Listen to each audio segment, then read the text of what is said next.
Aujourd'hui, dans Bref de tapis, je vous propose un épisode un peu particulier. C'est un épisode très personnel où j'essaye de répondre à une question qu'on me pose très souvent et que je repousse régulièrement car c'est un exercice pas facile. Cette question, c'est comment tu as fait et comment tu as décidé de passer de cadre supérieur dans l'aéronautique à professeur de yoga. Je vous partage donc un bout de ma vie, comment le yoga est entré dans ma vie, comment j'ai décidé de l'enseigner et petit à petit comment j'ai décidé d'en faire un vrai métier. Bienvenue dans Bref de tapis, le podcast de l'alchimie des corps.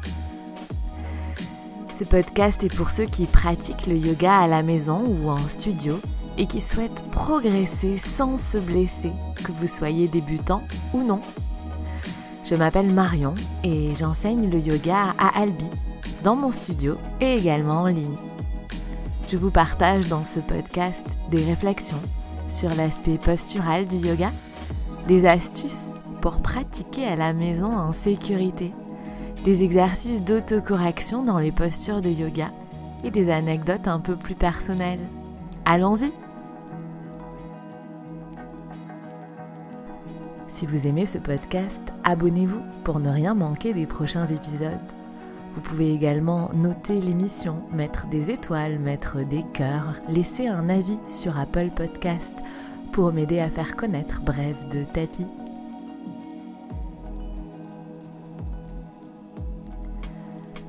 Aujourd'hui, on se retrouve donc avec un épisode de podcast un peu plus personnel. On me pose très souvent des questions sur mon parcours, on me demande comment j'ai fait pour passer de cadre supérieur dans l'aéronautique à prof de yoga.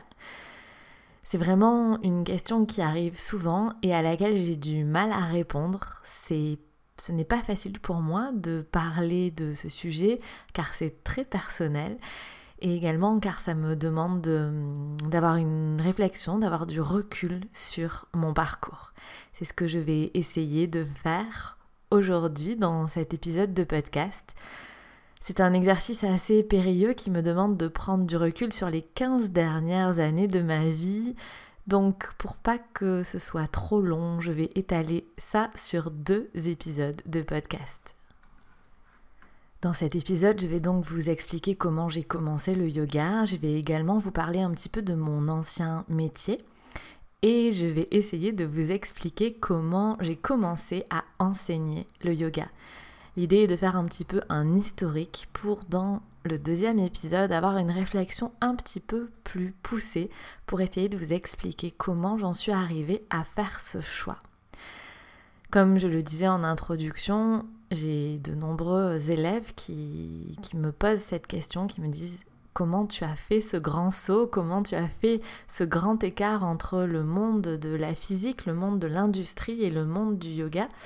Et j'ai même récemment une personne qui m'a demandé de pouvoir me poser des questions à ce sujet. C'est une personne qui travaille à l'école des mines d'Albi et qui a envie de connaître mes réponses pour pouvoir les partager avec les thésards, donc les personnes qui font des thèses à l'école des mines d'Albi.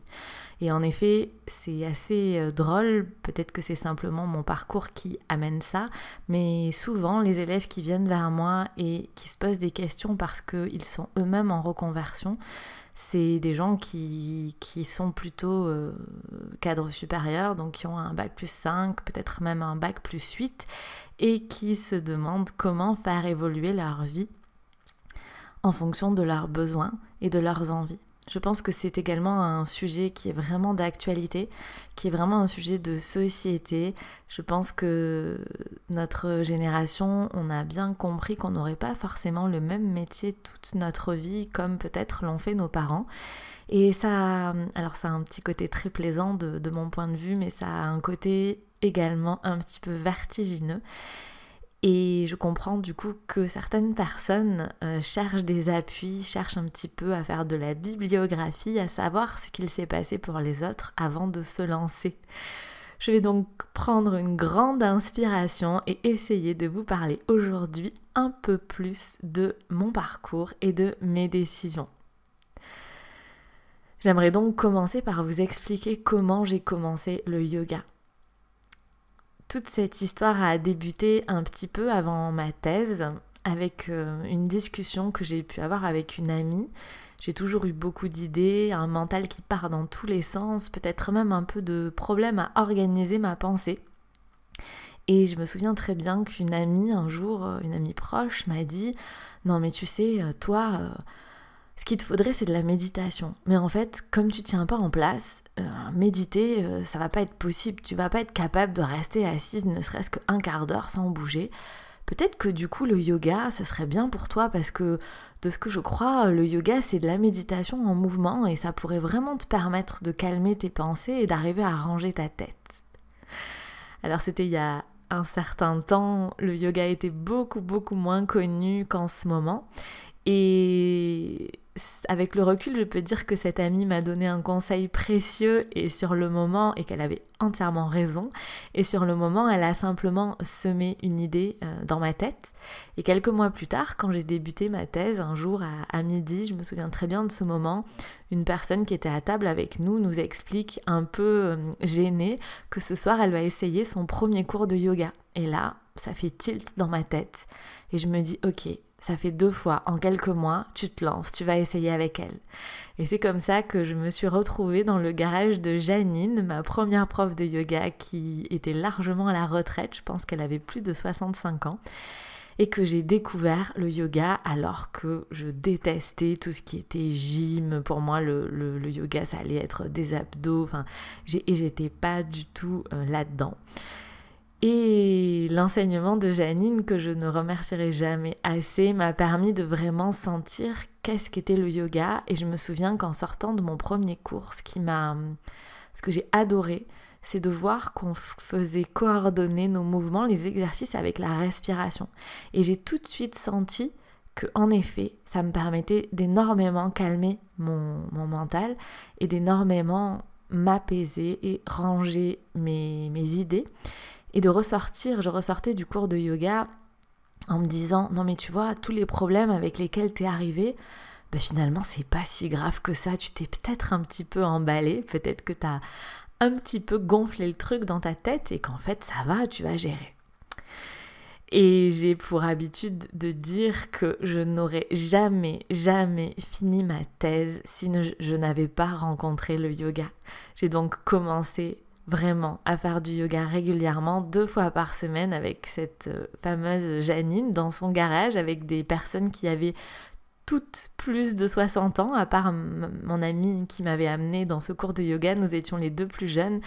Et toutes ces personnes qui avaient plus de 60 ans avaient un corps beaucoup plus fort et beaucoup plus souple que moi. C'était une belle leçon d'ego. Et j'ai donc décidé de m'y tenir, de faire du yoga 2 fois par semaine, qu'il pleuve, qu'il neige ou qu'il vente. Et vraiment, le recul me fait dire que je n'aurais jamais fini ma thèse si je n'avais pas rencontré le yoga. À l'issue de ma thèse, j'ai donc postulé pour différents jobs. Le yoga était toujours là dans ma vie, dans cette période entre les deux, où je recherchais du boulot, où j'essayais également d'éclaircir mes pensées, mes envies, qu'est-ce que j'avais envie de faire comme métier. Le yoga était là presque tous les jours, déjà à cette époque, parce que j'en avais vraiment besoin. Et puis j'ai décidé d'accepter un poste dans une petite PME sur Albi. Et je crois que j'étais vraiment, et je dis ça avec beaucoup de plaisir, j'étais vraiment l'image qu'on peut avoir de la jeune cadre dynamique. C'est-à-dire que quand je suis arrivée dans cette petite société, on était peu nombreux, on était 5 personnes. Et les 2 co-gérants m'ont confié le plus gros projet de recherche de la société, puisque je venais de la recherche. Et l'idée de ce projet de recherche était d'arriver à créer une nouvelle activité. Et cette nouvelle activité, donc c'est moi qui ai contribué à la créer, c'est moi qui ai géré le projet, qui ai géré toutes les équipes, les collaborations entre les gens de cette société et notamment l'école des mines. Et donc cette nouvelle activité, maintenant qu'elle est montée, elle fait plus de 70% du chiffre d'affaires de la société. Donc c'était vraiment une très très grosse aventure, une très jolie aventure. Les 2 co-gérants de cette société m'ont vraiment fait une confiance énorme Et je pense que j'étais vraiment l'image type de la jeune cadre dynamique. J'étais toujours entre deux avions, entre deux réunions. Je touchais à énormément de choses, donc que ce soit de la gestion de projet, du management, de la technique bien évidemment, de la physique pure et dure, puisque j'ai fait mon doctorat dans la physique de la matière, dans la physique des matériaux.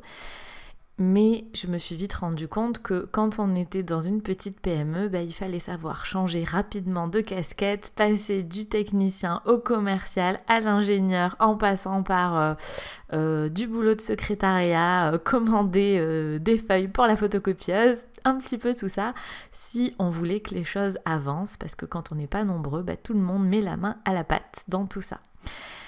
Et dans cette vie très dynamique, très trépidante, le yoga est resté. Le yoga était vraiment mon point d'ancrage, mon point d'équilibre. Et comme pour ma thèse, je n'aurais jamais réussi à gérer tout ce que je gérais à cette époque sans le yoga. Il était vraiment important pour mon équilibre physique et pour mon équilibre mental. Du coup, j'aimerais maintenant vous expliquer comment j'ai commencé à enseigner le yoga. Comme beaucoup de gens, du coup, j'ai pu pratiquer de plus en plus. Mon métier me permettait à l'époque de beaucoup voyager et donc j'ai eu la chance déjà à cette époque-là d'aller faire du yoga, notamment aux États-Unis, mais pas que, à Paris.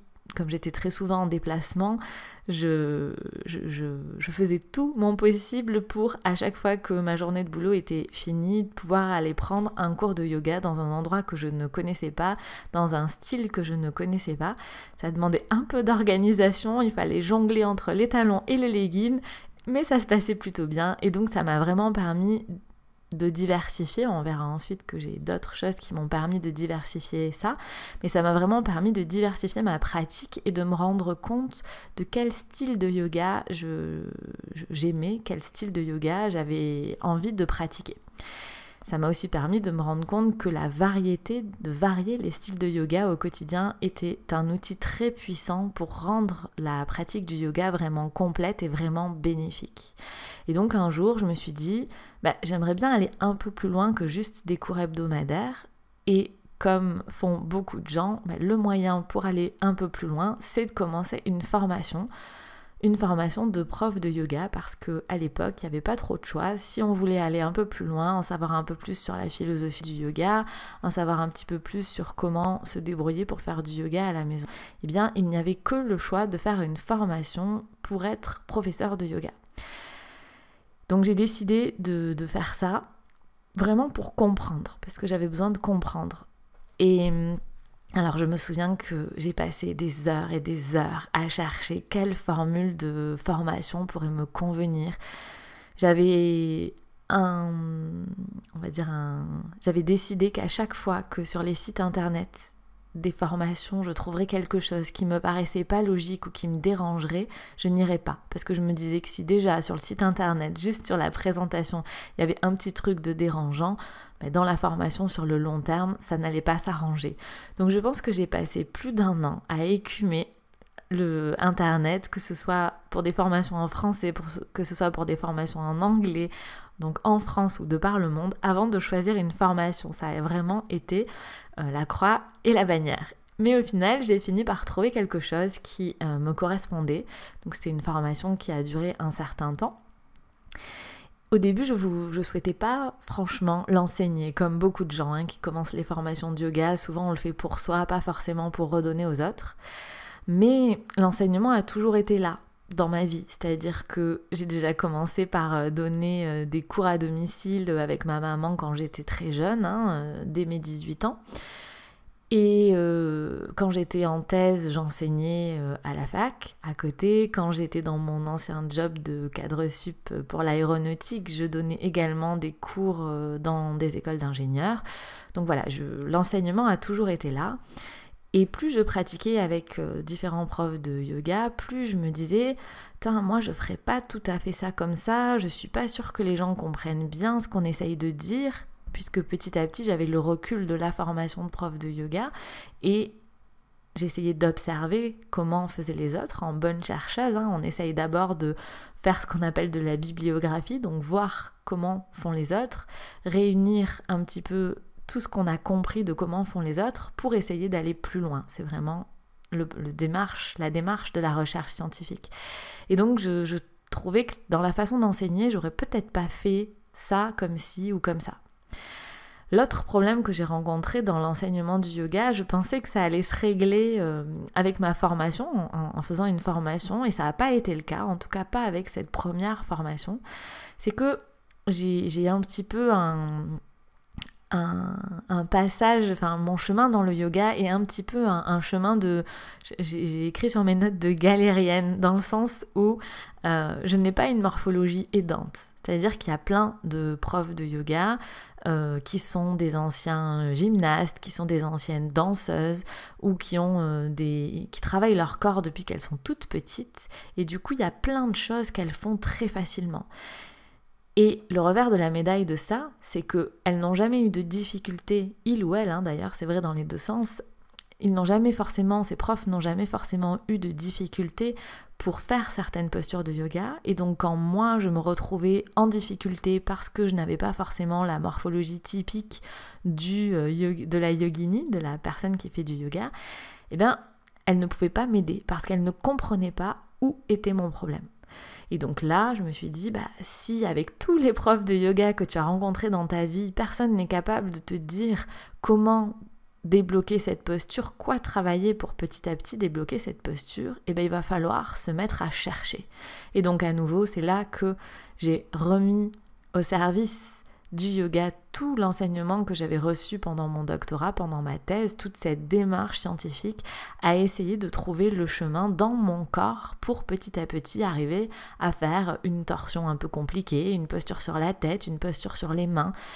Alors bien évidemment, c'est un chemin de la lenteur puisqu'il faut essayer plein de choses, avoir des idées différentes pour essayer plein de choses, mais petit à petit, j'ai vraiment trouvé des solutions. Et je me souviens d'avoir discuté avec une amie à moi qui est prof de yoga et qui a un petit peu le même chemin que moi et qui m'a dit « Mais tu te rends compte, si dans notre vie, on avait rencontré des profs de yoga qui avaient eu cette même démarche que nous, qui étaient déjà passés par ce chemin et qui avaient su nous l'expliquer, on aurait progressé beaucoup, beaucoup, beaucoup plus vite. » Et cette remarque m'a vraiment frappée. Et je me suis dit, mais elle a complètement raison. Et c'est comme ça que j'ai vraiment eu envie de transmettre à mon tour ce que j'avais compris dans mon corps pour donner des solutions donner des solutions et avec peut-être une pédagogie un petit peu différente à des gens qui ont envie de se mettre au yoga.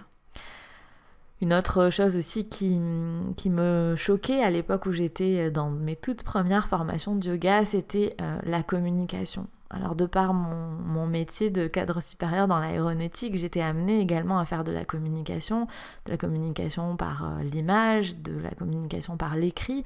Et alors on n'était pas des as de la communication, loin de là, mais on avait quelques notions et surtout on réfléchissait à plusieurs sur la façon de communiquer.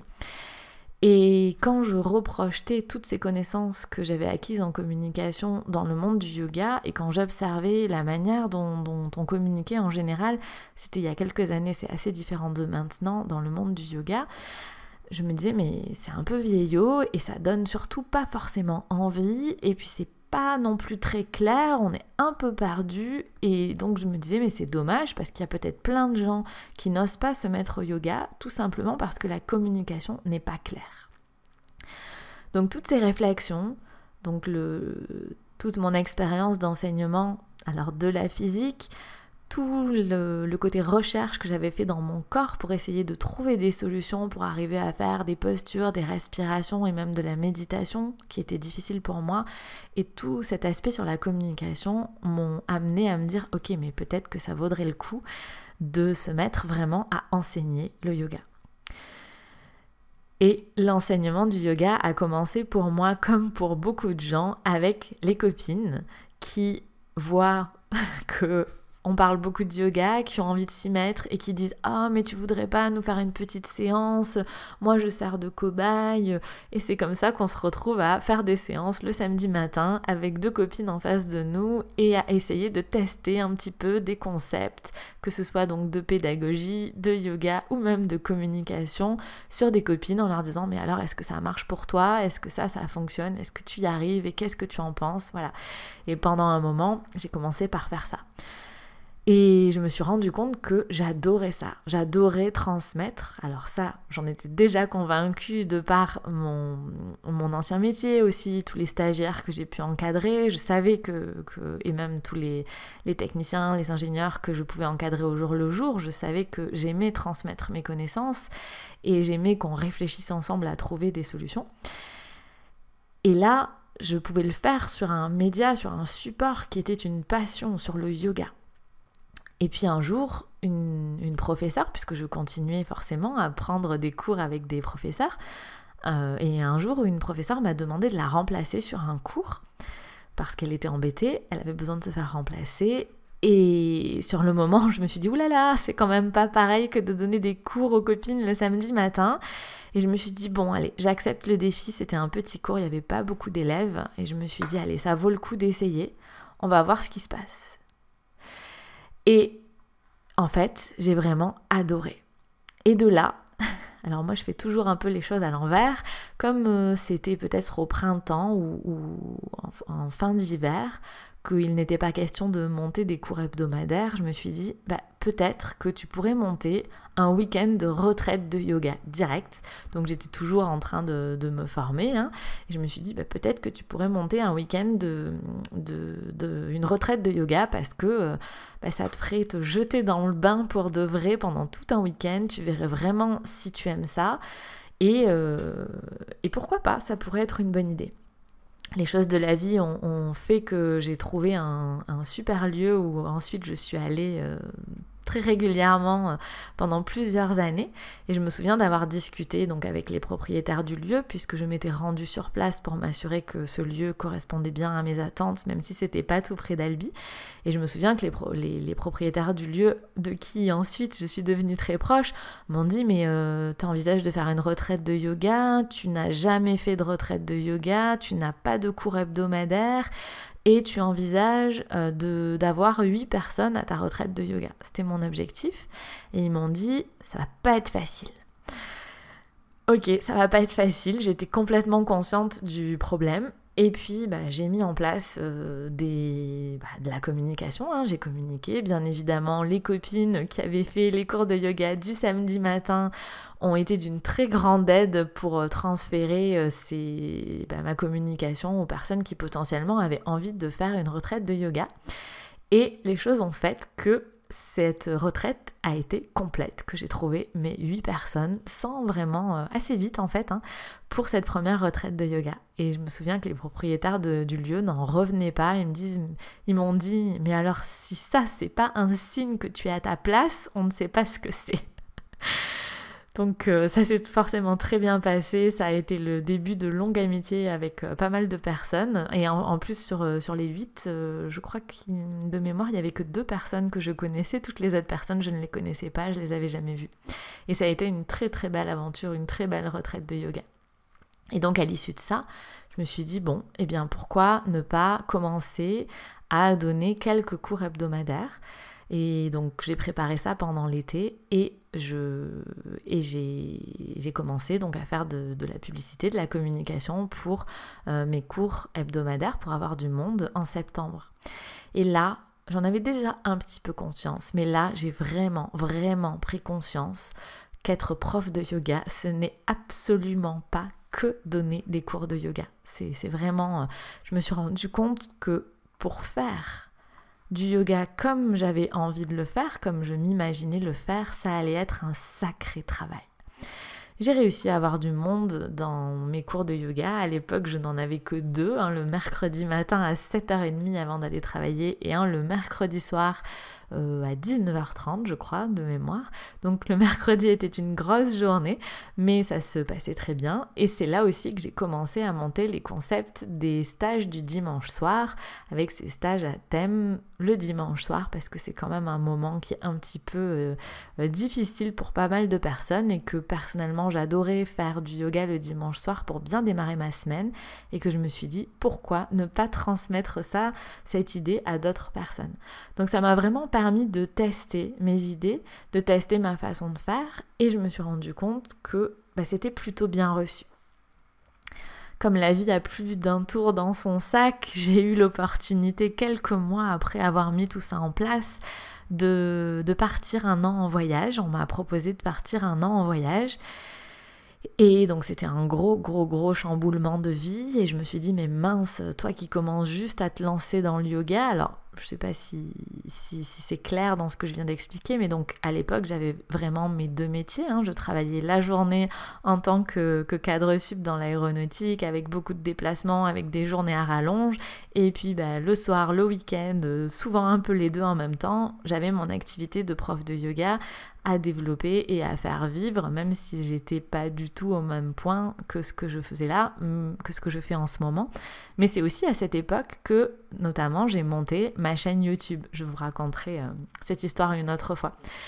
Mais donc, le yoga commençait quand même à prendre pas mal de place dans ma vie, et j'ai cette opportunité de partir en voyage, et là je me dis, waouh, potentiellement tu vas partir pendant 1 an, et donc tout le travail que tu as fait pour acquérir des clients, il sera perdu parce que les gens vont aller voir ailleurs. Et ça se comprend complètement. Et donc j'ai eu beaucoup de réflexions par rapport à ça, et beaucoup de peur aussi. Et puis j'en ai discuté avec pas mal de clientes qui sont devenues à terme des amies, ou au moins des référentes, des personnes à qui je pose des questions régulièrement. Et elles m'ont toutes dit non mais Marion, cette opportunité de partir en voyage, prends-la.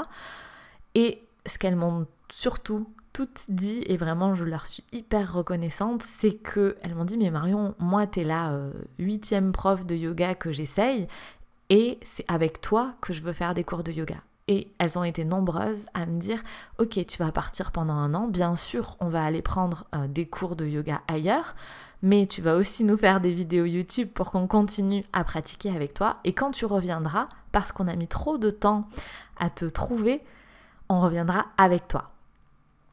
C'est un petit peu, peut-être que vous l'entendez dans ma voix, mais c'est un petit moment d'émotion pour moi, parce que elles ont été vraiment les premières à me faire comprendre, à me faire réaliser que la façon dont j'enseignais le yoga n'était peut-être pas la même que tout le monde.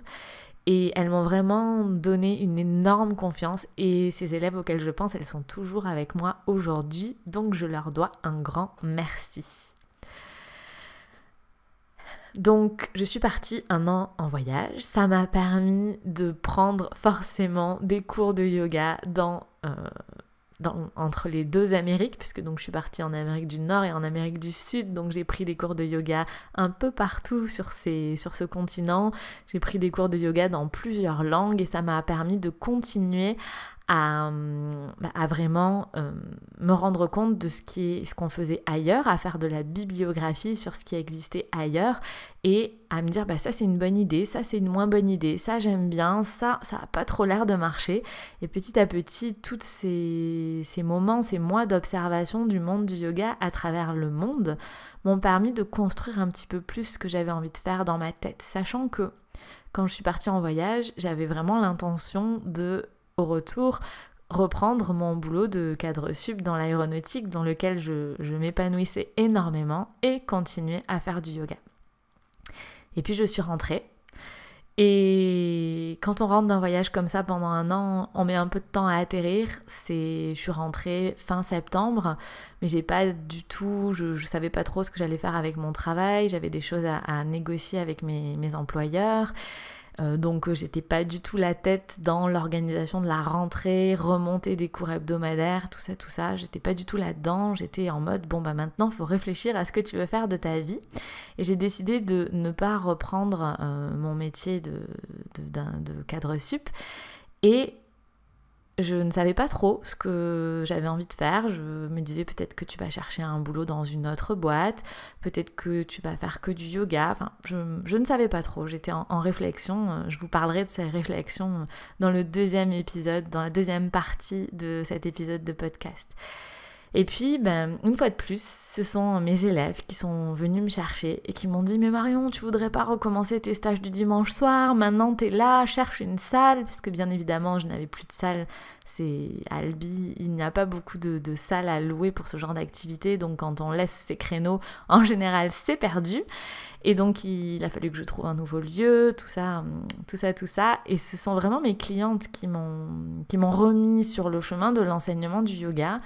Et puis, passé 2-3 mois où on a fait uniquement des stages du dimanche soir, elles m'ont dit « Ah, mais tu voudrais pas reprendre des cours hebdomadaires ?» Je me souviens, c'était en plein mois de janvier. Je leur ai dit « Mais attendez les filles, monter des cours hebdomadaires, démarrer des cours hebdomadaires en plein mois de janvier, point de vue com, c'est un peu n'importe quoi. » Et bon an, mal an, j'y suis allée quand même. J'ai eu quelques inscriptions, c'est comme quoi elles avaient raison, ce n'était pas impossible.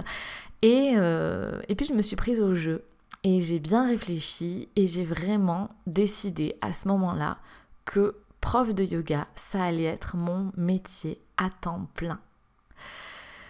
Je vous raconterai dans le prochain épisode de podcast comment j'en suis arrivée à prendre cette décision, quel a été mon cheminement mental et pourquoi au final je ne fais pas un métier si différent de celui que je faisais avant, que contrairement à ce que beaucoup de personnes pensent, non, je ne fais pas le grand écart entre la physique et le yoga. Pour moi, c'est deux mondes qui sont relativement proches et donc j'essaierai de vous expliquer tout ça dans le prochain épisode de podcast. Voilà, c'était pas un exercice facile pour moi, vous l'avez peut-être senti. J'espère que ça vous éclaire un petit peu plus sur mon passage de cadre sup à prof de yoga. Si vous avez des questions comme d'habitude, vous pouvez les laisser en commentaire de ce podcast. Et je vous retrouve dans quelques semaines pour la suite de cet épisode de podcast. Merci pour votre présence. Si vous avez envie de faire du yoga avec moi en ligne, pour appliquer les conseils que je donne dans ce podcast, je vous invite à découvrir la médiathèque de l'Alchimie des corps. Il s'agit de ma plateforme de cours de yoga en ligne qui contient des cours de Hatha Yoga, de Yin Yoga, d'antidouleur chronique, méthode Bernadette de Gasquet, de Vinyasa Yoga. Il y en a pour tous les niveaux, pour toutes les durées. Il y a des cours de 10 minutes à 1h30, de débutants à confirmés. J'y donne également des conseils techniques où je décortique les postures et je vous explique comment adapter les postures à vos capacités, à vos besoins. Il y a une nouvelle vidéo toutes les semaines. Et la bonne nouvelle, c'est qu'il y a 7 jours d'essai gratuits pour tester la médiathèque de l'Alchimie des corps. Rendez-vous dans les notes de l'épisode pour trouver le lien pour commencer vos 7 jours d'essai gratuits à la médiathèque de l'Alchimie des corps.